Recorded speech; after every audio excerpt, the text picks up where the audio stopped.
اللهم صل على محمد وآل محمد.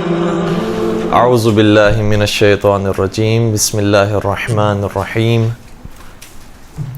الحمد للہ رب العالمین والصلاة والسلام علی اشرف الانبیاء والمرسلین وخاتم النبیین سیدنا و مولانا ابی القاسم محمد اللهم صل على محمد وآل محمد وعلى اہل بیتہ الطیبین الطاہرین المعصومین ولعنۃ اللہ علی اعدائہم اجمعین.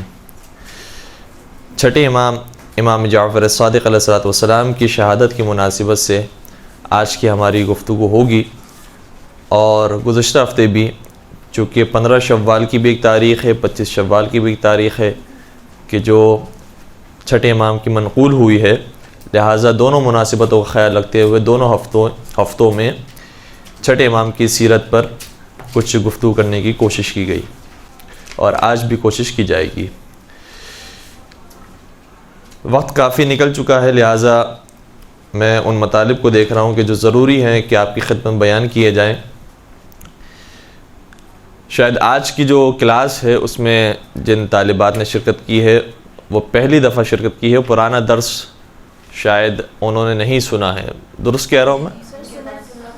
اچھا، مقام مختلف ہوا ہے، مکین وہی ہیں، تو پھر اس کے لیے اس حوالے سے آسانی ہو جائے گی مجھے گفتگو کرنے میں کہ چھٹے امام کی جو سیاسی صورتحال تھی ان کے زمانے کی، وہ آپ کی خدمت بیان کی تھی کہ بنی امیہ کا دور ختم ہو رہا ہے، بنی عباس کا دور شروع ہو رہا ہے، اور اس دوران جو امام کو فرصت ملی ہے، امام نے روبرو ان کا مقابلہ نہیں کیا بلکہ پشت بہ پشت رہ کر مقابلہ کیا.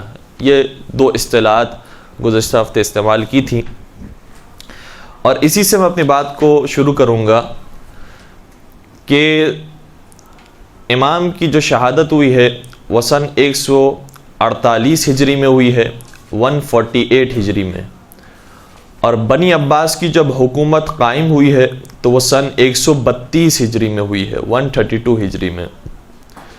یہ جو پیریڈ ہے تقریباً 16 برس کا،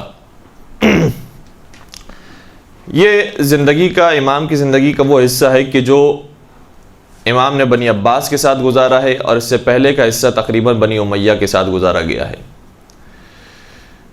پہلے تو یہ ہے کہ اس زمانے میں کون کون سے واقعات پیش آئے اور کیا حالات تھے جس کی وجہ سے امام نے یہ رویہ اختیار کیا کہ صرف علمی میدان میں اپنے شاگردوں کی زیادہ خدمت کی اور اپنے طالب علموں کو پروان چڑھایا، اور دوسرے میدانوں میں مثلا سیاسی طور پر امام کی اتنی زیادہ ہمیں کارکردگی نظر نہیں آتی کہ امام نے حکومت کے اندر بھی حصہ لیا ہو.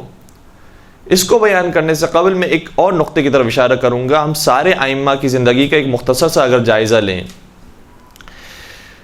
تو امام کے مقابلے پر جتنے وہ افراد تھے کہ جو حکومت لے سکتے تھے، ایک امام ہے کہ جو پروردگار کی طرف سے نمائندے بنائے گئے ہیں اور پروردگار کی طرف سے نبی کی طرح حاکم بنائے گئے ہیں کہ سارے مسلمانوں کی رہبری امام کے ہاتھوں میں ہونا چاہیے. لیکن وہ افراد کے جو مسلمانوں کے درمیان شہرت رکھتے تھے اور پرانے وہ سردار تھے، پرانے اپنے قبیلے کے وہ بادشاہ تھے، تو جب وہ مسلمان بھی ہوئے ہیں تب بھی ان کی بادشاہت اور ان کی سرداری کسی نہ کسی طریقے سے باقی رہی ہے، اور لوگوں کے ذہن میں تصور تھا کہ اب اگر یہ جائیں گے تو ان کے بعد ممکن ہے کہ یہ حاکم بن جائیں، اب وہ جائیں گے تو ممکن ہے کہ یہ جو بڑا سردار ہے یہ حاکم بن جائے. تو پیغمبر اکرم کے بعد جو شخصیات تھی وہ ایک ذہن کے اندر آئی کہ ممکن ہے کہ مولا کائنات کو خلافت نہ ملے، فلاں کو خلافت مل جائے، اور اس کے امکانات بہت زیادہ موجود تھے. کئی مرتبہ اس طرح کی روایتیں آپ نے کتابوں میں بھی پڑھی ہوں گی اور ہے بھی کہ جناب ابن عباس نے مثلا آ کر سوال کیا، دوسرے صاحب نے آ کر سوال کیا کہ آپ کے بعد کون ہوگا خلیفہ، کیسے ممکن ہے کہ مولا متقیان کو خلافت مل جائے. سب اسی گمان کے اندر تھے کہ شاید مولا متقیان کو خلافت نہیں مل سکے گی، کیونکہ اس قدر دشمنی، بغض، کینہ مولا متقیان کے خلاف تھا کہ ملنا بہت مشکل تھا. ایسے ماحول کے اندر سب سے پہلا کام امام نے جو مولا کائنات کی زندگی سے اگر ہم شروع کریں، مولا کائنات نے ان افراد کے مقابلے پر جو یہ سمجھ رہے تھے کہ حکومت انہیں نہیں ملے گی، سب سے پہلے اسٹینڈ لیا، اپنی حکومت کو قائم کرنے کی کوشش کی۔ پیغمبر نے جو انہیں جانشین بنایا تھا ویسی ہی بات انہوں نے نقل کی کہ مجھے غدیر کے میدان میں ہر مقام پر پیغمبر نے اپنے ہمراہ رکھا، بار بار تمہیں وصیت یہ کی کہ میرے بعد یہ وصی ہوں گے، یہ جانشین ہوں گے، یہ رہبر ہوں گے، لہٰذا ہماری اطاعت کی جائے۔ تو یہ کام مولا متقیہ نے ابتدا میں کیا۔ اس کا نتیجہ جب نہیں نکل سکا تو لوگ یہ سمجھ رہے تھے کہ ابھی علی بیٹھیں گے نہیں، اسی طریقے سے لڑتے رہیں گے یہاں تک کہ خلافت ضرور حاصل کریں گے۔ لیکن امام نے اپنی سیاست کو تبدیل کر دیا، پالیسی کو تبدیل کر دیا۔ لوگ سمجھ رہے تھے کہ علی اب تلوار نکال لیں گے، علی اپنے کسی بھی طریقے سے حکومت حاصل کر کے رہیں گے، اپنے نوجوانوں کو، جوانوں کو، بنی ہاشم کے جو جتنے دلیر افراد ان کو جمع کریں گے، لشکر کشی کریں گے۔ ایسا کام نہیں کیا امام نے۔ تو لوگوں کی سوچ کے خلاف امام نے عمل انجام دیا، اور لوگ یہ سمجھ رہے تھے کہ بظاہر ہم نے شکست دے دی علی علیہ السلام کو، لیکن بعد میں نتیجہ ایسا نکلا کہ پورا اسلامی معاشرہ آ گیا در علی پر کہ اے علی اب آپ ہی خلیفہ بنے۔ ایسا ماحول کریٹ کر دیا امام نے کہ سارے مسلمان مجبور ہو گئے کہ اے مولا اب آپ ہی خلیفہ بنے، اور پھر امام خلیفہ ہو گئے۔ اس کے بعد جب دور آیا امام حسن علیہ السلام کا، ساتھیوں نے ساتھ چھوڑ دیا، جو ماننے والے تھے انہوں نے ساتھ چھوڑا، بک گئے، خرید لیے گئے، تھکن ہو گئی، خستگی ہو گئی کہ بھائی اب بہت ساری جنگیں ہو گئی، ہم نے علی علیہ السلام کے ساتھ بھی بہت ساری جنگیں کی، اب آپ بھی جنگ کر رہے ہیں۔ وجوہات کی بنا پر دوستوں نے ساتھ چھوڑا، دشمن قوی ہو گئے۔ ایسے موقع پر بھی دشمن یہ سمجھ رہا تھا کہ شاید امام حسن ابھی بھی جنگ کریں گے، اپنا حق لے کر رہیں گے، والد کا حق جس طریقے سے ان کو مل گیا تھا اسی کو جاری رکھیں گے اور کسی طریقے سے حاصل کریں گے۔ لیکن پھر امام نے ان کی سوچ کے خلاف عمل کیا اور صلح کر لی۔ صلح کرنے کے بعد بھی وہ یہ سمجھ رہے تھے کہ ہم جیت گئے، کامیاب ہو گئے، لیکن صلح کے بعد جو نتیجہ نکلا ہے وہ اس قدر ان کے لیے بھیانک تھا کہ یہ انہوں نے مناسب سمجھا کہ اگر حسن صلح نہ کرتے اور ہم ان کے خلاف جنگ کر لیتے اور انہیں شہید کر دیتے تو شاید زیادہ بہتر ہوتا۔ لہذا جب امام حسین علیہ السلام کو حکومت ملی تو پھر یزید نے صلح کی بات نہیں کی کہ اے حسین آپ بھی سے بھی ہم صلح کر لیتے، کیونکہ صلح آپ کے بھائی نے بھی کی تھی، بہت اچھا کام تھا، ہمارے مفاد میں تھا، لہذا آپ بھی صلح کر لیجئے۔ وہ سمجھ رہے تھے کہ صلح کے بعد شکست پھر دوبارہ سے انہی کو ملی ہے، لہذا اب صلح نہیں کرنی، اب آپ بیعت کر لیجئے یا آپ کو ہم موت دے دیں گے یا آپ کو قتل کر دیں گے۔ ایسے موقع پر بھی شاید یزید یہ سمجھ رہا ہو کہ قتل جو ہے وہ بہت بڑی چیز ہے، ممکن ہے کہ امام حسن کی طرح امام حسین بھی کوئی نہ کوئی راستہ اختیار کرے اور زندہ رہیں، لیکن وہاں پر امام حسین نے پھر ان کی سوچ کے خلاف خروج کا راستہ اختیار کیا، مدینہ سے خارج ہوا، مکہ کی طرف گئے اور پھر اس کے بعد کوفہ کے راستے کی طرف تھے اور کربلا کی طرف آئے، جنگ ہو گئی۔ یہ میں بار بار ایک نقطے کی طرف اشارہ کرنا چاہ رہا ہوں، وہ یہ ہے کہ جو اس زمانے کے سیاست مندان لوگ تھے، سیاست مدار لوگ تھے، سیاست مند افراد تھے، جو وہ سوچ رہے تھے کہ امام کی سیاست اب ایسے ہونے والی ہے، بالکل اس کے خلاف امام کی سیاست ہوتی تھی، اور امام اس پالیسی کو اپناتے تھے جو ان کے تصور میں بھی نہیں ہوتی تھی۔ اس کا فائدہ کیا ہوتا تھا؟ اس کا فائدہ ہوتا تھا کہ وہ سمجھ رہے ہوتے تھے کہ امام شاید اس راستے سے آئیں گے تاکہ امام کو کامیابی نصیب ہو، امام تو اس راستے کو چھوڑ کر کسی اور راستے سے آ رہے ہیں، بظاہر لگ رہا ہے کہ امام کو شکست نصیب ہوگی، شکست ملے گی۔ وہ سمجھ رہے ہوتے تھے کہ شکست کھا گئے امام، لیکن کچھ عرصے کے بعد سمجھتے تھے کہ نہیں، امام کا راستہ بالکل صحیح راستہ تھا، ہم حقیقت میں شکست کھا گئے، امام کو فتح حاصل ہو گئی، اور پھر وہ راستہ تبدیل کرتے تھے۔ لہذا پہلے امام سے انہوں نے خلافت چرائی، خلافت چھینی، دنیا مجبور ہو گئی دوبارہ خلافت دے دی۔ دوسرے امام سے یہ چاہ رہے تھے کہ جنگ کریں تاکہ امام کو شہید کر دیں، امام نے جنگ کرنے کی وجہ صلح کر لی۔ تیسرے امام سے یہ چاہ رہے تھے کہ صلح ہی کو جاری رکھیں یا صلح سے بھی کوئی آسان صورت بنتی ہو جیسے بیعت کی صورت وہ حاصل کر لیں، امام نے جنگ کا راستہ اختیار کر لیا۔ جب امام سجاد کی زندگی کو ہم دیکھتے ہیں تو محسوس ہوتا ہے کہ سب کے سب مارے گئے ہیں کربلا کے میدان میں، اب امام سجاد بھی شاید کسی طریقے سے جنگ کریں گے اور شہید ہو جائیں گے، لیکن امام نے جنگ نہیں کی، شہید نہیں ہوئے، امام زندہ رہے۔ اور لوگ یہ سمجھ رہے تھے کہ کربلا کے واقعے کے بعد جو پوری دنیا اتنا شور مچا رہی ہے کہ نواز رسول کو شہید کر دیا گیا، یزید ملعون ہے اور یہ ہے وہ ہے، ایسے موقع پر امام سجاد خاموش ہے اور مدینہ کے اندر کبھی دعائیں جو صحیفہ کاملہ کے اندر ہمیں نظر آتی ہے، دعاؤں کے ذریعے کبھی اپنے پیغام کو پہنچا رہے ہیں، کبھی غلاموں کو کنیزوں کو خریدتے ہیں اور انہیں پھر آزاد کرتے ہیں تربیت کرنے کے بعد، اس طریقے سے پیغام عام کر رہے ہیں، اور لوگ سمجھ رہے ہیں کہ امام سجاد شکست کھا گئے۔ تو جو پالیسی لوگوں کے ذہنوں میں تھی اس کے بالکل برخلاف امام عمل کرتے جا رہے تھے، اور لوگ یہ سمجھ رہے تھے کہ شکست کھا رہے ہیں۔ حقیقت میں یہی راستہ وہ تھا کہ جو امام کی فتح یابی کا اور کامیابی کا راستہ تھا۔ پانچویں امام کے زمانے میں اور چھٹے امام کے زمانے میں بھی صورتحال یہ پیدا ہوئی کہ بنی ہاشم اور بنی عباس کے لوگ وہ یہ کہہ رہے تھے کہ اب کربلا کا واقعہ ہو چکا، واقعہ ہررہ ہو چکا، مدینہ کے اندر مکہ کے اندر لوگوں کو شہید کیا جا چکا، خانہ کعبہ ڈھایا جا چکا، اب بنی امیہ کو ہٹا دیا جائے اور اب بنی ہاشم آئیں حکومت کرنے کے لیے۔ یہ لوگوں کے ذہن کے اندر تھا کہ اب بنی ہاشم آئیں گے حکومت کرنے کے لیے، لیکن امام نے حکومت کے راستے کو اختیار نہیں کیا بلکہ لوگوں کے علمی معیار کو بلند کرنے کی کوشش کی۔ اور شاید اس زمانے میں لوگ یہ سمجھ رہے تھے کہ امام کیا کام کر رہے ہیں، یہ علمی طور پر اگر یہ بلند بھی ہو جائیں گے تو کیا فائدہ حاصل ہوگا، حکومت تو پھر ظالموں کے ہاتھوں میں رہے گی۔ لیکن یہ نہیں دیکھ رہے تھے کہ اگر یہ تربیت نہیں ہوگی تو حقیقی دین ختم ہو جائے گا۔ امام اگر حکومت کے لیے کوشش کرنا شروع کر دیں اور حکومت کے لیے اپنے چاہنے والوں کو ضائع کر دیں تو پھر جو حقیقی دین ہے وہ ایسے ایسے ختم ہو جائے گا اور بالکل شریعت محمدی مٹ جائے گی۔ چنانچہ شریعت محمدی کو باقی رکھنے کے لیے علمی سطح کو بلند کیا گیا، نہ کہ حکومت کو حاصل کیا گیا۔ پھر ساتویں امام کے زمانے میں امام کو قید خانے میں ڈالا۔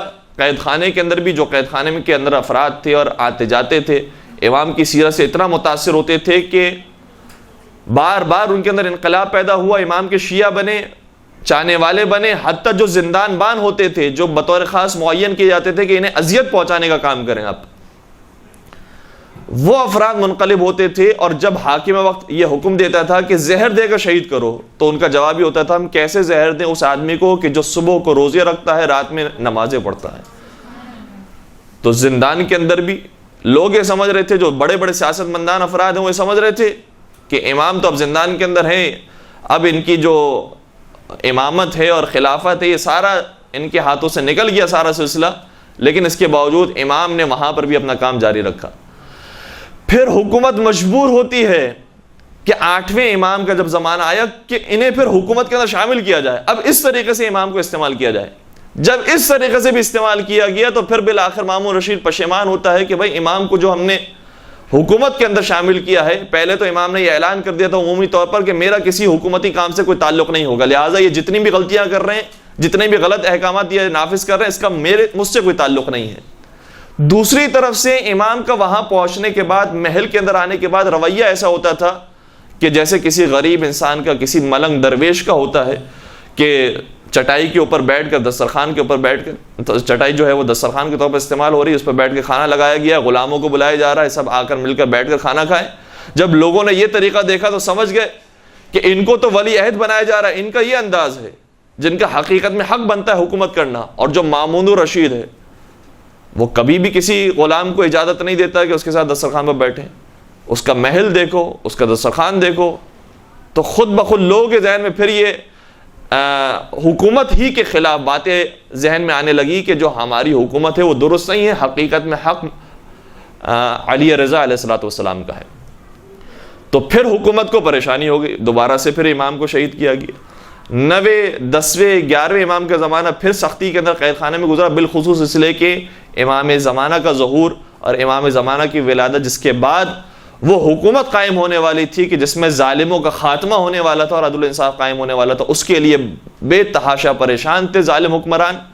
چنانچہ انہوں نے قید خانے کے اندر اور مختلف طریقے سے محبوس کر کے، محصور کر کے رکھا ائمہ کو، تو اس میں بھی وہ کامیاب نہ ہو سکے، اور وہاں پر بھی امام کے ایک سلسلہ قائم کیا کہ جو اہم ترین سلسلہ تھا اور آج تک قائم و دائم ہے کہ اگر تم ہم سے مسئلہ معلوم نہ کر سکو، ہمیں اپنے درمیان نہ پاؤ، تو جو ہمارے خاص افراد ہیں، وہ جو خاص اصحاب ہیں، ان کے پاس جاؤ اور ان سے فقہی مسئلہ معلوم کرو، ان سے مسائل دینی معلوم کرو، وہ جو جواب دیں گے وہ ہمارا ہی جواب ہوگا، چاہے انہوں نے کہیں پر غلطی کرتی ہوگی تو ہم اس کی اصلاح کریں گے، لیکن تمہیں انہی کے فتوے پر عمل کرنا ہے کہ جو ہمارے اصحاب نے بیان کیا ہے۔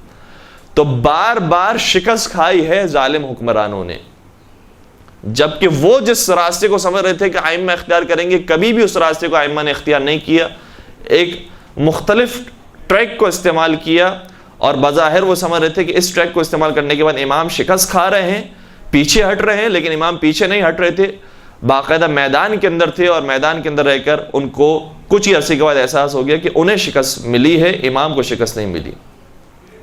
اس کے لیے ایک اصطلاح استعمال ہوتی ہے، اور وہ ہمیں اور آپ کو سمجھنے کی ضرورت ہے۔ وہ یہ ہے کہ ایک انسان کا مشن اور مقصد ہوتا ہے، اور دوسرا انسان کی ٹیکنیکس اور اس کے راستے ہوتے ہیں، اس مشن تک پہنچنے کا طریقہ، اس کے ذرائع، اس کے راستے ہوتے ہیں۔ مثال کے طور پر ہمیں اور آپ کو جانا ہے عبداللہ شاہ غازی کے مزار پر، تو عبداللہ شاہ غازی کے مزار پر جانے کے لیے یہاں سے لے کر وہاں تک کا جو شارٹیسٹ راستہ ہوگا ہم وہ اختیار کریں گے، یہی ہوگا جو شارٹیسٹ راستہ ہمیں معلوم ہوگا، ہم وہاں وہ اختیار کرتے ہوئے پہنچنا چاہیں گے۔ لیکن ہم وہ پہنچنا چاہ رہے تھے اس مقصد تک، درمیان میں پتہ چلا کہ ٹریفک جام ہو گیا، درمیان میں پتہ چلا کہیں پر دھرنا ہے، درمیان میں پتہ چلا کہ آگ لگا دی گئی ہے، جلاؤ گھیراؤ ہو گیا ہے، وہاں پر راستے بند ہو گئے ہیں۔ تو دو طریقے ہیں یہاں پر انسان کے عمل کرنے کے۔ ایک طریقہ یہ ہے کہ بہت زیادہ ٹریفک جام ہے، مشکل سے ہم پہنچ سکیں گے، شاید نہ پہنچ سکیں آج، تو بہتر ہے کہ دوبارہ گھر پر ہی آ جائے۔ ایک طریقہ یہ ہے کہ انسان ہار جائے، ہمت ہار جائے کہ بس اب مقصد تو حاصل نہیں ہو سکتا، دوبارہ گھر پر ہی آ جائے۔ اچھا، یہ جو گھر پر آنا ہے یہ بھی ایک مرتبہ ٹیکنیک بن سکتی ہے، یعنی اس طریقے سے انسان یہ سوچے کہ آج میں گھر پر آ رہا ہوں اس لیے کہ مجھے معلوم ہے کہ کل ٹائم مل جائے گا، میرے پاس فراغت زیادہ ہے، لہٰذا میں کل چلا جاؤں گا زیارت کرنے کے لیے، پرسوں چلا جاؤں گا زیارت کرنے کے لیے، اگلے ہفتے چلا جاؤں گا زیارت کرنے کے لیے۔ مکمل طور پر اپنے مقصد کو ختم نہیں کیا، اپنے مشن کو چھوڑا نہیں ہے، یہ بھی ایک ٹیکنیک ہو سکتی ہے۔ لیکن دوسری ٹیکنیک کیا ہو سکتی ہے کہ اگر یہ راستہ بند ہے تو کون سا دوسرا راستہ ہے جس کا امکان ہے کہ وہ کھلا بھی ہوگا اور تیز رفتاری سے ہمیں مقصد تک پہنچا دے گا، دوسرے راستے کو اختیار کریں، دوسرا نہیں تیسرے راستے کو اختیار کریں۔ اور ممکن ہے کہ اگر کہیں پر ٹریفک جام ملتا بھی ہے تو ہم اس راستے کو نہ چھوڑیں، وہیں پر ہی کھڑے رہیں، کیونکہ ہمیں معلوم ہے کہ ٹریفک جام 5 منٹ کا ہے، اگر ہم دوسرے راستے کو اختیار کریں گے تو آدھا گھنٹہ مزید اور لگ جائے گا، بہتر ہے کہ یہیں 5 منٹ انسان انتظار کرے اور چلا جائے۔ تو مختلف راستے ہو سکتے ہیں ایک ہی مقصد کو حاصل کرنے کے۔ تمام ائمہ کا مقصد شریعت محمدی کو بچانا اور اسے پھیلانا ہے۔ راستے مختلف ہو سکتے ہیں، کسی نے خلافت لے کر، کسی نے خلافت چھوڑ کر، کسی نے صلح کر کے، کسی نے جنگ کر کے، کسی نے زندان میں رہ کر، کسی نے گھر میں مسجد میں رہ کر، اور کسی نے جیسے چھٹے امام امام جعفر صادق علیہ الصلوۃ والسلام ہے،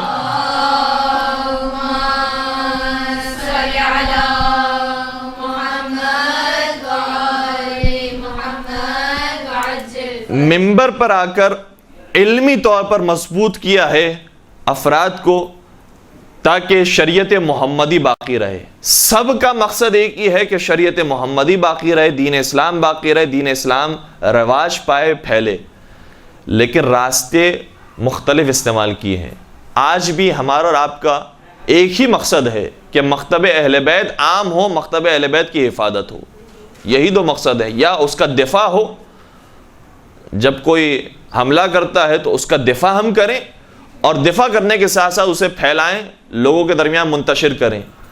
اس کے ذرائع مختلف ہو سکتے ہیں، اور یہ بھی ہے کہ ضروری نہیں ہے کہ جو مدینہ کے اندر امام نے پالیسی اختیار کی وہی ہم کراچی کے اندر بیٹھ کر پالیسی اختیار کریں، کیونکہ وہی امام کے جو مدینہ کے اندر تھے ایک مرتبہ ایک عرصے کے اندر ایک پالیسی اختیار کرتے ہیں، دوسرے عرصے کے بعد کچھ عرصے کے بعد دوسری پالیسی اختیار کرتے ہیں۔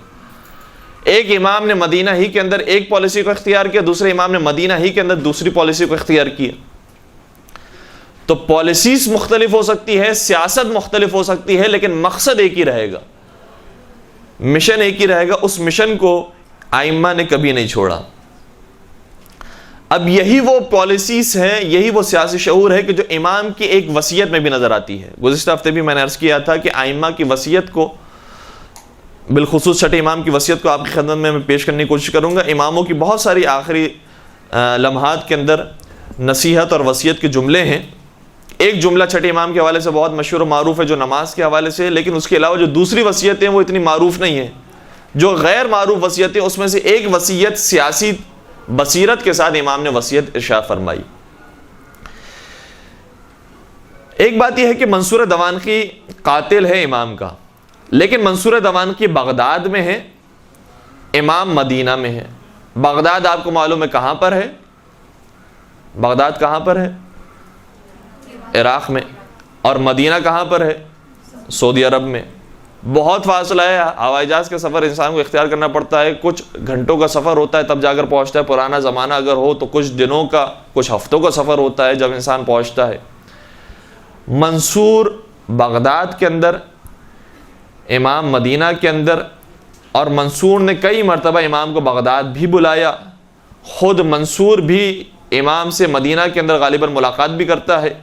جتنی بھی اس نے ملاقاتیں کی ہیں، ہر مرتبہ اس کا یہ طریقہ ہوتا تھا کہ امام کو ڈرانے دھمکانے کی کوشش کرتا تھا کہ امام، اے جعفر صادق، آپ حکومتی معاملات سے دور رہیں، آپ فوج تیار نہ کریں، آپ پیسے جمع نہ کریں، اور اگر آپ نے کام کیا تو یہ آپ کے اوپر یعنی مظالم ڈھائے جائیں گے، یہ آپ کو شکنجے دیے جائیں گے، یہ سختیاں آپ کے ساتھ کی جائیں گی۔ اور کئی مرتبہ قاتلانہ حملے کروائے ہیں اور خود بھی کیے۔ بے شمار آپ کو مثالیں اس کی مل جائیں گی۔ چند ایک مثالوں میں سے مثلا ایک مثال یہ ہے کہ جب امام آتے ہیں منصور کے دربار میں تو منصور نے اپنی تلوار نکالی ہوتی ہے، اور جیسے امام آتے ہیں چاہتا ہے کہ امام کی گردن اڑا دے، تلوار اٹھاتا ہے، چلانا چاہتا ہے، رک جاتا ہے، اپنے ہاتھ کو نیچے لے کر آتا ہے، پھر کچھ گفتگو ہوتی ہے، پھر اٹھاتا ہے تلوار، پھر چلانا چاہتا ہے، پھر رکھ دیتا ہے، پھر تیسری مرتبہ اٹھاتا ہے، پھر چلانا چاہتا ہے، پھر رکھ دیتا ہے، اور بالآخر امام دربار چلے جاتے ہیں۔ کسی نے سوال کیا، منصور تو بار بار تلوار اٹھاتا ہے، چلاتا کیوں نہیں ہے؟ تو کہتا ہے کہ جب بھی میں چاہتا تھا کہ جعفر صادق پر تلوار چلاؤں تو میرے سامنے رسول صادق آ جاتے تھے اور کہتے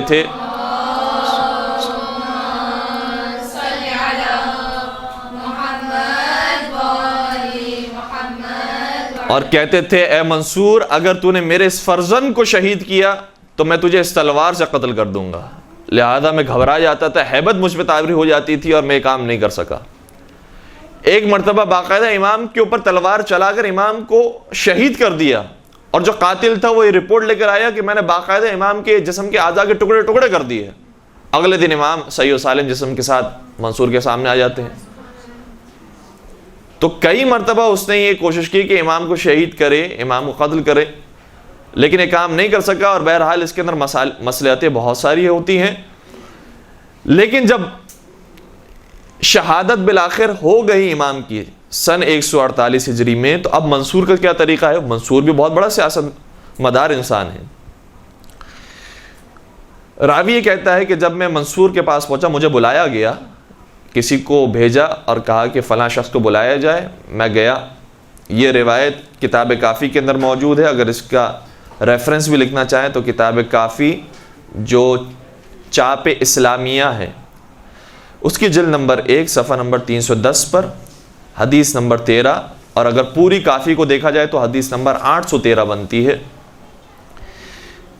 اس روایت کے اندر یہ موجود ہے کہ راوی کہتا ہے کہ مجھے بلایا منصور دوانقی نے، میں پہنچا اس کے محل میں۔ جیسے ہی محل میں پہنچا، ہر طرف اندھیرا تھا، ایک شمع اس نے روشن کی ہوئی تھی، ہاتھ میں خط تھا، اور جیسے ہی میں پہنچا میں نے سلام کیا۔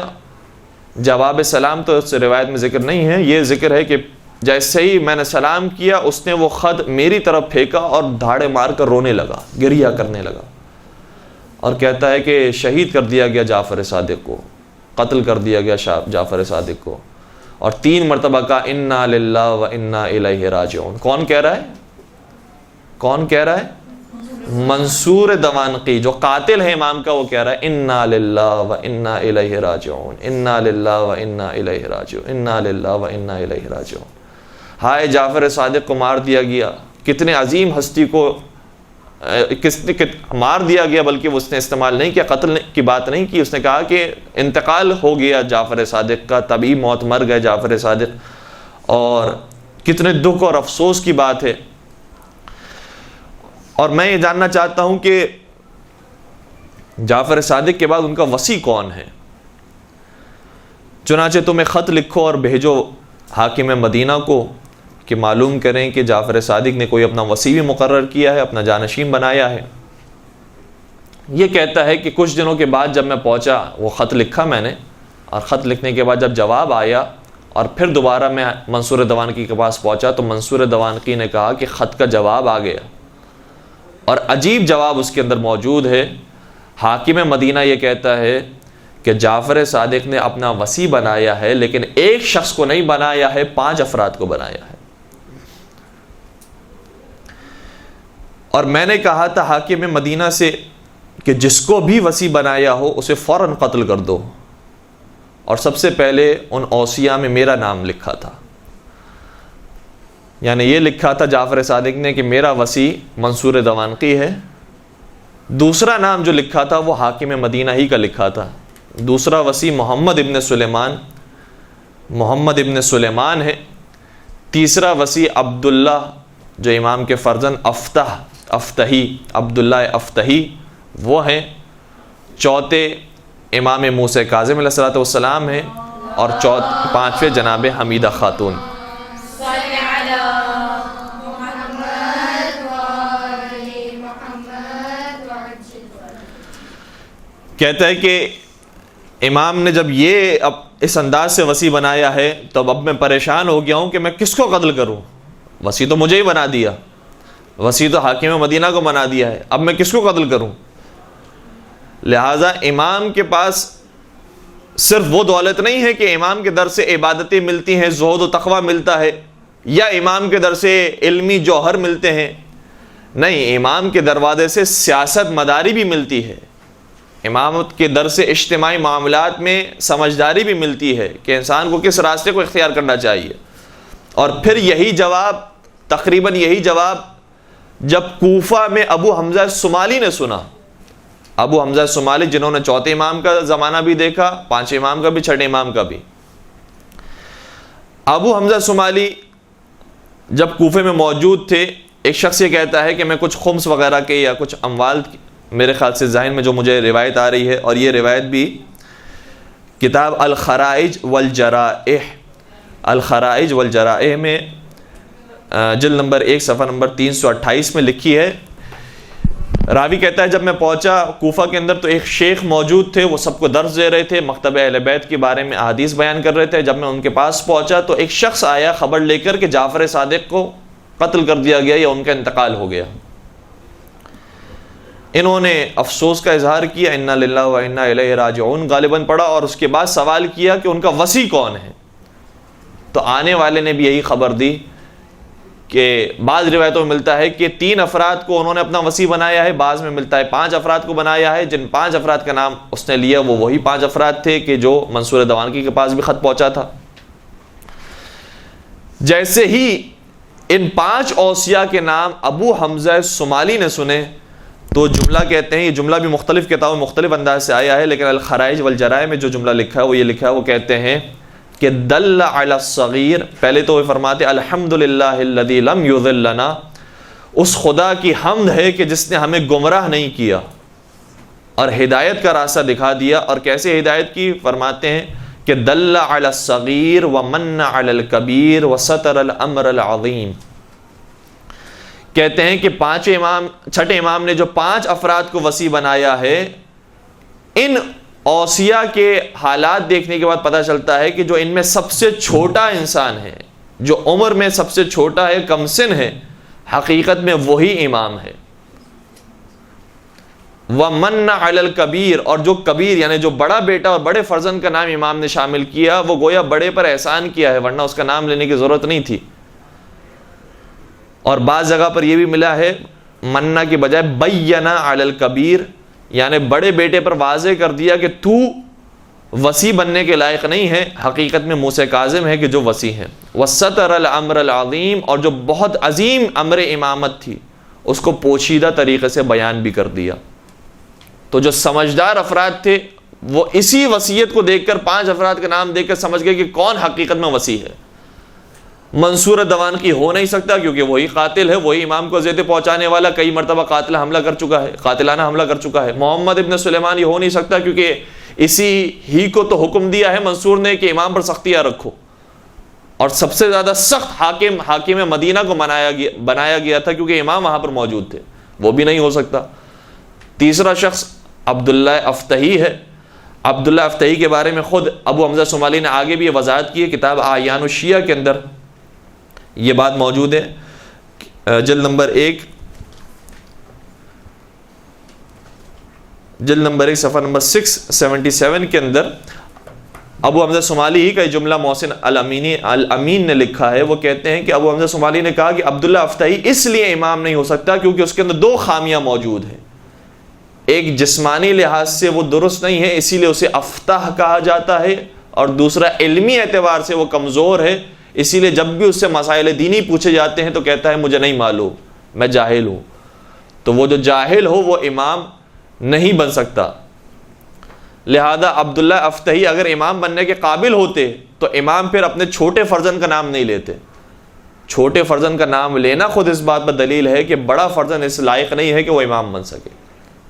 اور پھر خاتون کبھی بھی امام یا نبی نہیں ہو سکتی، لہذا یہ معلوم ہو گیا کہ حمیدہ خاتون جو ان کی زوجہ ہیں وہ بھی وصی نہیں ہیں، بلکہ سات امام امام موسیٰ کاظم علیہ السلام وہ ہیں کہ جو وصی ہیں۔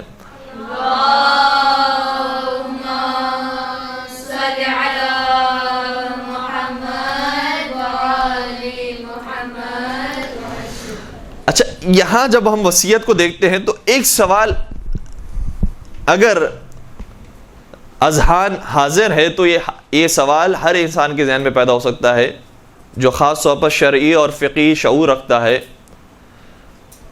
کہ امام کا تو لقب ہے صادق، امام تو سچ بولتے ہیں، امام نے جو وصیت کی ہے اس میں بھی یقیناً سچ بولا ہوگا، تو 5 لوگوں کو وصی بنا دیا، یا امام نے نعوذ باللہ کیا کسب سے کام لیا اور امام نے یہاں پر صداقت کا مظاہرہ نہیں کیا۔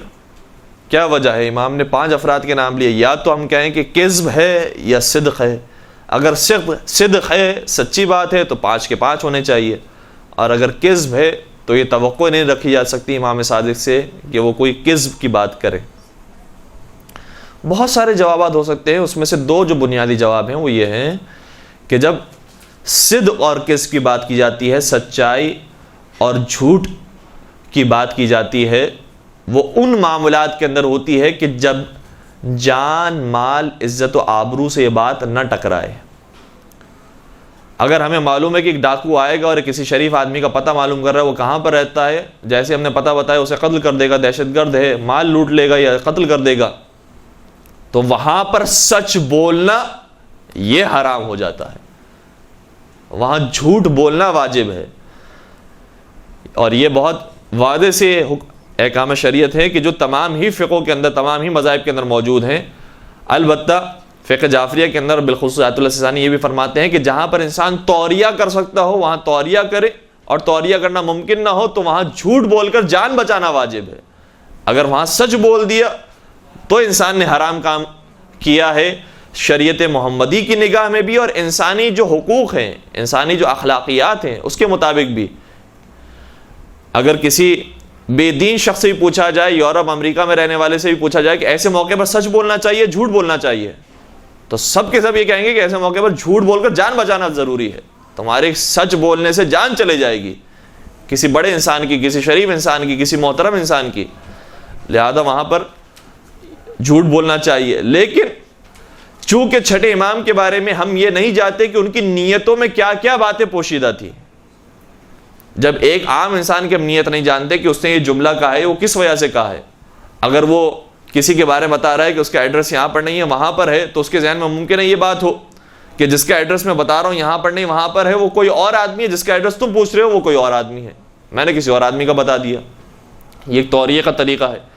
تو امام نے جو 5 افراد کے نام لیے کہ یہ میرے وصی ہیں، یہ کیا واقعاً امامت کے اندر میرے وصی ہیں یا نہیں؟ جس طریقے سے انسان اخلاقی وصیتیں کرتا ہے بہت سارے لوگوں کو کہ تمہیں میں نصیحت کرتا ہوں، یہ وصیت کرتا ہوں، جیسے کہ امام کی وصیت کا جملہ ہے کہ میری شفاعت اس کو نصیب نہیں ہوگی کہ جو نماز کو حقیر سمجھتا ہو، تو یہ جس کو وصیت کی جا رہی ہے امام کی جانب سے وہ بھی وصی ہو گیا، لیکن وہ وصی کہاں، اور جو امامت کے معاملے کے اندر وصی ہے وہ کہاں؟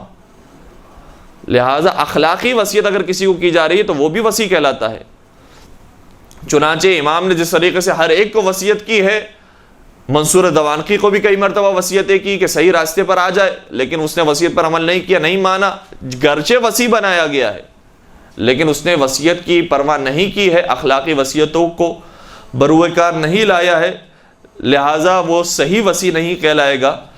اور امام یہاں پر ہم یہی کہیں گے کہ بہت ساری وجوہات ہو سکتی تھی جس کی بنا پر امام نے 5 ناموں کو لیا، اور اگر یہ 5 نام نہیں لیے جاتے تو امامت خطرے میں آ سکتی تھی اور دین اسلام کو خطرہ تھا۔ اب یہاں سے ہم ایک اور موضوع کا آغاز کرتے ہیں کہ وصیتیں اس کے علاوہ اور کیا کیا امام نے بیان فرمائی۔ ایک درود پڑھ دیجیے گا محمد و آل محمد پر۔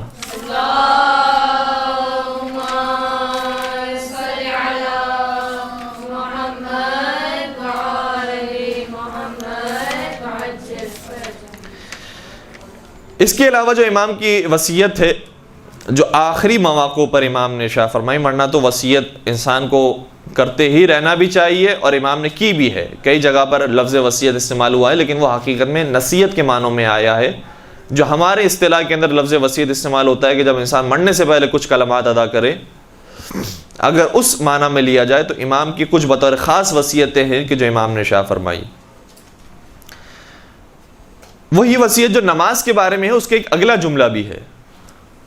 ہم ایک حد تک اس کا جملہ پڑھتے ہیں اور بعض مقامات پر وہ نماز ہی تک جملہ محدود ہے، لیکن بعض دوسری جگہوں پر وہ جملہ آگے بڑھتا ہے۔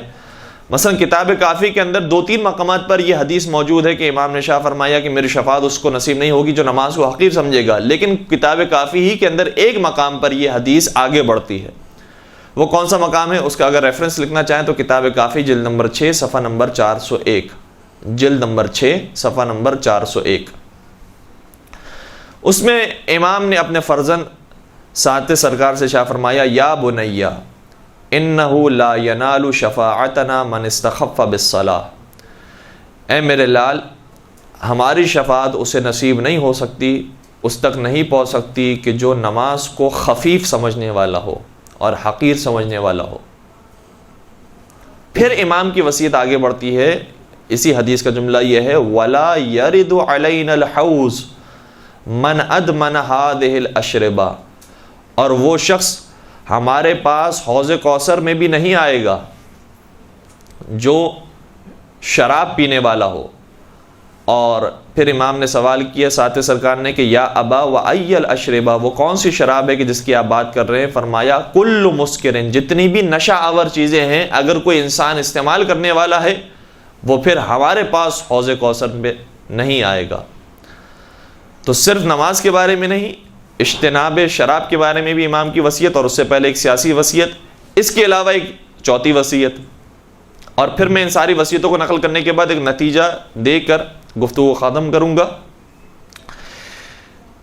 یہ وصیت بھی کتاب کافی کے اندر موجود ہے، کتاب کافی جلد نمبر 7 صفحہ نمبر 55، جلد نمبر 7 صفحہ نمبر 55۔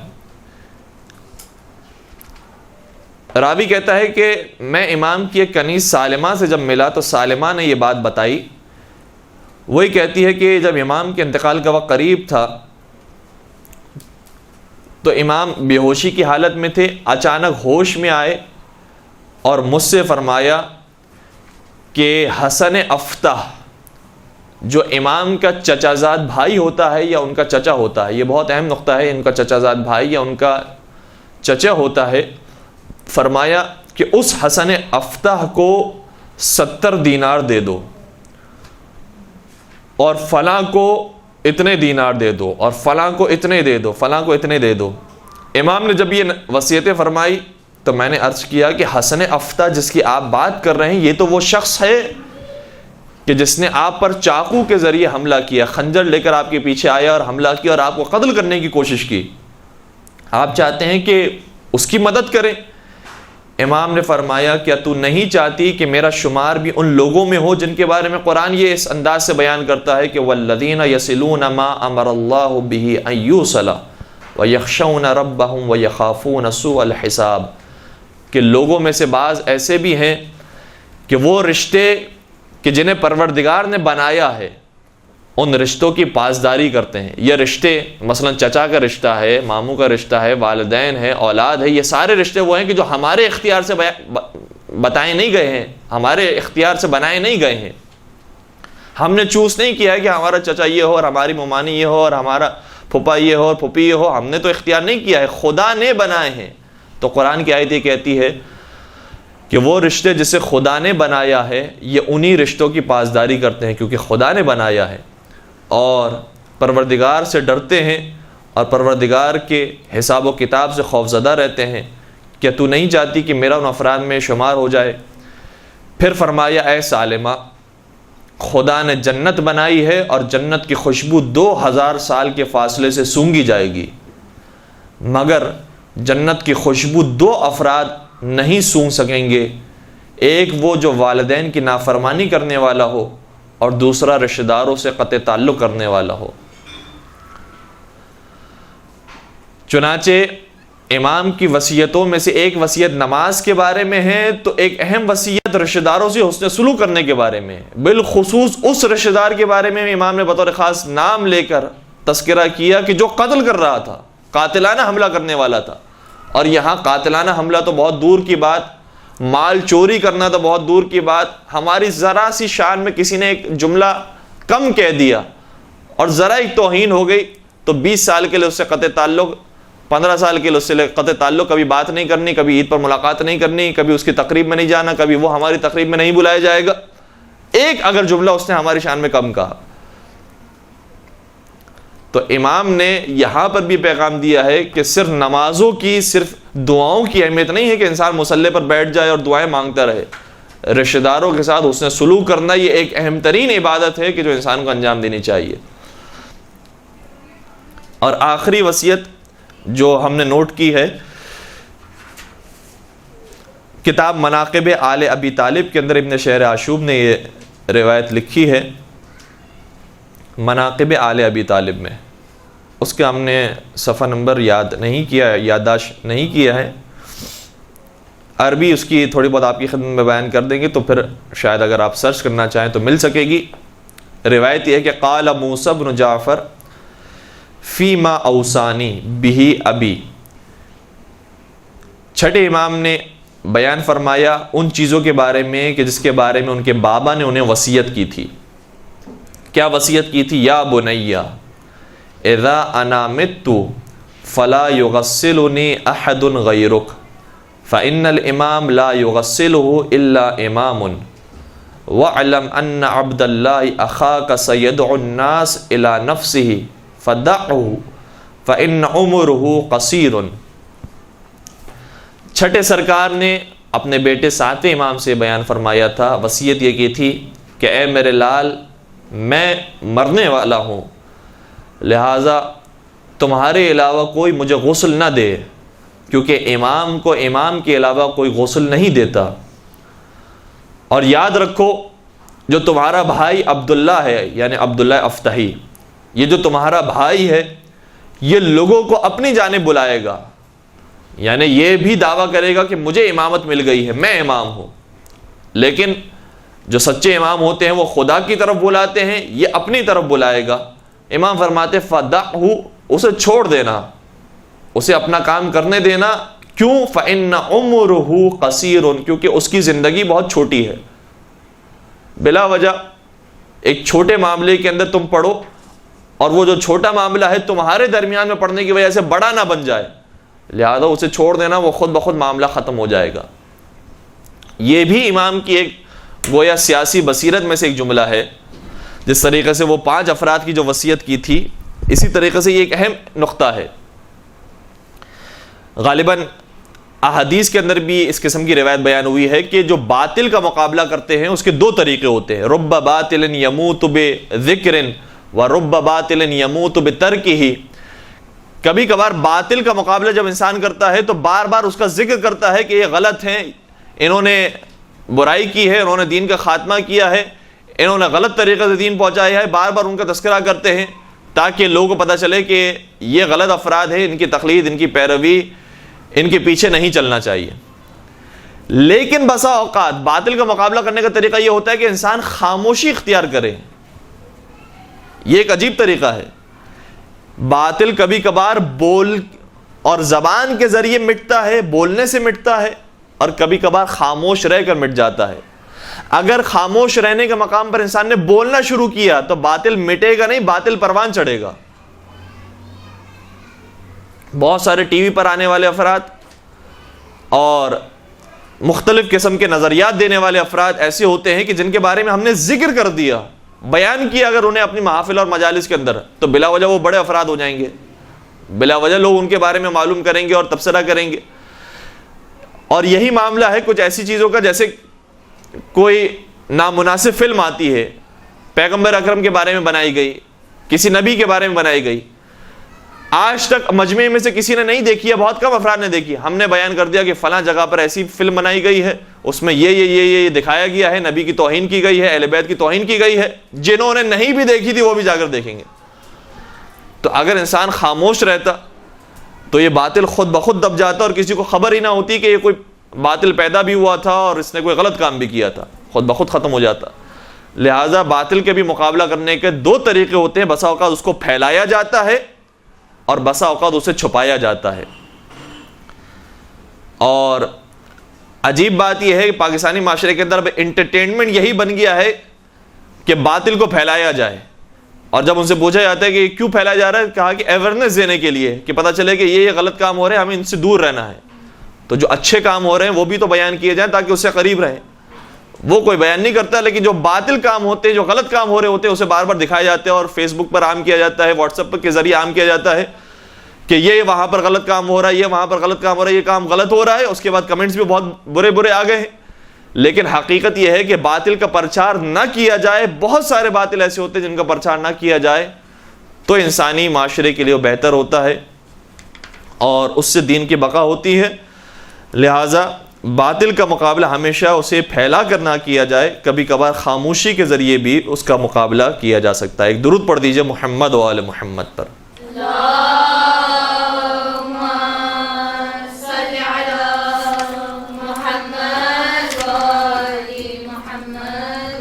یہ جو وصیتیں آپ کی خدمت میں بیان کی، اس سے ایک نتیجہ، اور بہت سمپل سا سادہ سا نتیجہ یہ ہے. آج بہت سارے لوگ کال کر کے اور میسیجز کر کے معلوم کرتے ہیں کہ مولانا صاحب یہ بتائیے کہ کیا آج کے زمانے میں دینداری یہی ہے کہ انسان نماز شب پڑھنے والا ہو، نماز غفیلہ پڑھنے والا ہو، نہج البلاغہ پڑھنے والا ہو، صحیفہ سجادیہ پڑھنے والا ہو، قرآن مجید پڑھنے والا ہو، مفاتح الجنان پڑھنے والا ہو، کیا یہ ہے دینداری؟ اسی طریقے سے بعض افراد فون کرتے ہیں اور یہ کہتے ہیں کہ مولانا صاحب کیا دینداری یہ ہے کہ ہمیں فلاں جلسے میں شرکت کرنی چاہیے، فلاں دھرنے میں بیٹھنا چاہیے، احتجاج میں بیٹھنا چاہیے، وہاں پر بھی شریک ہونا چاہیے، وہاں پر بھی شریک ہونا چاہیے. یہ ہے دینداری؟ دینداری کیا ہے؟ ممبر پر آنے والے جو افراد ہیں، عجیب بات یہ ہے، اور یہ احادیث میں بار بار بیان بھی کی گئی ہے بات، کہ تم اس وقت تک دین خدا کی مدد نہیں کر سکتے جب تک پورے دین کو حاصل نہ کر لو. دین کے تمام جوانب اور تمام حواشی کا اگر تمہیں علم نہ ہو تو تم دین کی مدد نہیں کر رہے، دین کو نقصان پہنچانے کا کام بھی کر سکتے ہو. لہذا وہ افراد کی جنہوں نے کام کیا ہے ایک شعبے کے اندر، انہوں نے سیاسیات کے اندر کام کیا ہے، وہ جب بھی بات کریں گے ہمیشہ سیاست کی گفتگو کریں گے، ممبر پر آ کر دین کے نام پر سیاست کی گفتگو کریں گے. جنہوں نے کام کیا ہے فقہی مسائل کے اندر، عبادات کے اندر، اخلاقیات کے اندر، جب بھی وہ آئیں گے ہمیشہ نماز، روزے، عبادات، دعائیں، مناجات، ان کی بات کریں گے. جو دوسرے قسم کے افراد ہیں، جیسے جنہوں نے اخلاقیات اور بالخصوص اجتماعی معاملات کے اندر انہوں نے کام کیا ہے، وہ مثال کے طور پر انسان کو سچ بولنا چاہیے، امانت داری کا مظاہرہ کرنا چاہیے، ایک دوسرے سے اچھا سلوک کرنا چاہیے، اچھا برتاؤ کرنا چاہیے. یہی دین ہے کہ انسان مخلوقات کی خدمت کرے، خدمت خلق ہی دین کا اصل مقصد ہے. تو جس نے جس فیلڈ کے اندر کام کیا ہے، عام طور پر بس وہ اسی فیلڈ ہی کی باتیں بیان کرتا ہے اور یہ کہتا ہے کہ گویا یہی دین ہے، یہی سب سے بڑا نیکی کا کام ہے، یہی سب سے بڑا ثواب کا کام ہے، یہ نہیں کیا تو سارے کام بیکار ہو گئے. جبکہ ائمہ نے بھی کئی مرتبہ اس بات کو بیان کیا، اور یہ بات وصیتوں سے بھی ہمارے سامنے آتی ہیں کہ دین کسی ایک معاملے کا نام نہیں ہے. امام نے جہاں نماز کے بارے میں وصیت کی ہے، ایک واجب کام کے بارے میں وصیت کی ہے، وہاں ایک سب سے بڑے حرام مثلا شراب کے بارے میں بھی وصیت یہ کی کہ اس سے اجتناب کرو. تو واجب بھی ہو، حرام بھی ہو. واجب بھی ہو اور حرام سے بچنا بھی ہو۔ پھر امام کی وصیتوں کے اندر یہ بھی وصیت تھی کہ میرا جانے کے بعد جانشین کون ہوگا۔ ایسے نہیں مسئلے کو چھوڑ دیا کہ بس میں تو نمازوں کا پابند ہوں اور دعائیں مناجات میں کرتا ہوں، علمی طور پر میں نے تربیت کر دی ہے شاگردوں کی، کافی ہے میرے لیے۔ نہیں، میرا جانشین کون ہوگا یہ بہت بڑا مسئلہ ہے، سیاسی طور پر یہ بھی بتانا ہے۔ اسی طریقے سے اپنے رشتہ داروں کے بارے میں بالخصوص وصیت یہ فرمائی کہ فلاں کو اتنے درہم دے دو، فلاں کو اتنے دینار دے دو، اتنے دے دو۔ اس کا مطلب یہ ہوا کہ امام صرف مصلی کے پابند نہیں تھے، بلکہ اجتماعی معاملات میں بھی رشتہ داروں کے ساتھ حسن سلوک، اچھا برتاؤ، یہ بھی امام کی زندگی کے اندر موجود تھا۔ تو انسان کی زندگی کی انفرادی ذمہ داریاں بھی ہیں، اجتماعی ذمہ داریاں بھی ہیں، خاندانی ذمہ داریاں بھی ہیں، سیاسی ذمہ داریاں بھی ہیں، دینی ذمہ داریاں بھی ہیں، دنیاوی ذمہ داریاں، نہ جانے کتنی ذمہ داریاں ہیں۔ کسی ایک ذمہ داری کی طرف انسان لگ پڑے اور آگے بڑھتا جائے اور سمجھے کہ یہی دین ہے، وہ دین کا ایک حصہ تو ہو سکتا ہے، پورا دین نہیں ہو سکتا۔ پورا دین حاصل کرنا ہوگا تو دین کے تمام جوانب پر عمل بھی کرنا ہوگا اور لوگوں کی خدمت میں بیان بھی کرنا ہوگا۔ مولا متقین امیر المؤمنین حضرت علی ابن ابی طالب صلی اللہ علیہ وسلم کی ایک حدیث ہے،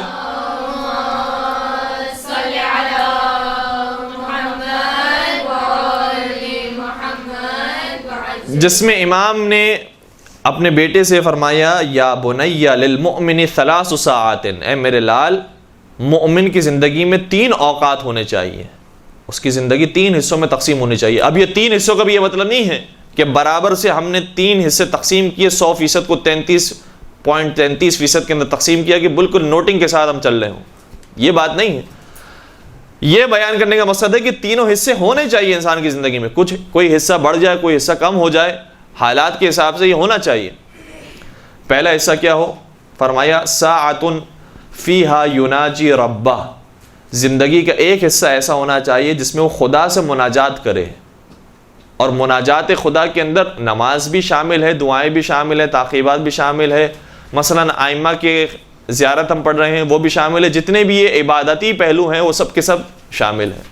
زندگی کا ایک حصہ مناجات خدا کے لیے ہونا چاہیے۔ وَالسَّاعَةٌ فِيهَا يَرُمُّ مَعَاشَ، تقریباً یہ جملے ہیں، فرماتے ہیں اور زندگی کا ایک حصہ رزق حلال کمانے کے لیے ہونا چاہیے۔ اب ظاہر سی بات ہے کہ جب مردوں سے انسان مخاطب ہوگا تو بالخصوص ان کے لیے بات ہے کہ اگر صرف نماز روزے کے اندر لگ گئے تو کون نان و نفقے کی ذمہ داری اٹھائے گا، کون لے کر آئے گا کھانا، اور کون وسعت پیدا کرے گا اپنے خاندان کے لیے؟ لہٰذا یہ ذمہ داری بھی ہے انسان کے اوپر۔ تیسری چیز بیان فرمائی وَالسَّاعَةٌ فِيهَا يَخْلُ بَيْنَهُ وَبَيْنَ نَفْسِهَا وَبَيْنَ لَذَّتِهَا، فرمایا کہ اور تیسرا حصہ انسان کی زندگی کا ایسا ہونا چاہیے کہ جو اپنے اور لذات دنیاوی کے ساتھ مخصوص ہو،